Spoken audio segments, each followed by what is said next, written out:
Hi everyone, welcome to my YouTube channel Daily Tutorials, where I provide you with daily tech tips and helpful guides. In this tutorial, I'm going to show you how you can enroll for an online banking account in OCBC Bank.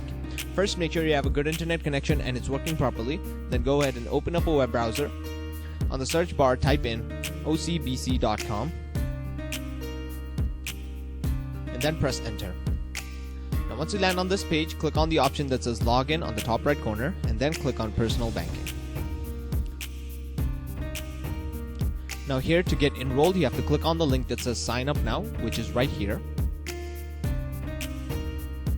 Now scroll down and you have to type in your 8-digit card number here, your 6-digit PIN here. Choose the type of identification you want and then type the identification number here. Choose your date of birth here and then copy this text here to get verified and then click on next. Once you click on next, you should be directed to another page where they will further guide you on how you can enroll for an online banking account in OCBC Bank. Make sure to follow all the steps carefully and you should be able to successfully enroll for a new account in OCBC Bank. And that is it. Thank you very much for watching this video. Be sure to leave a like, share this video, and subscribe to our channel for more helpful guides just like this.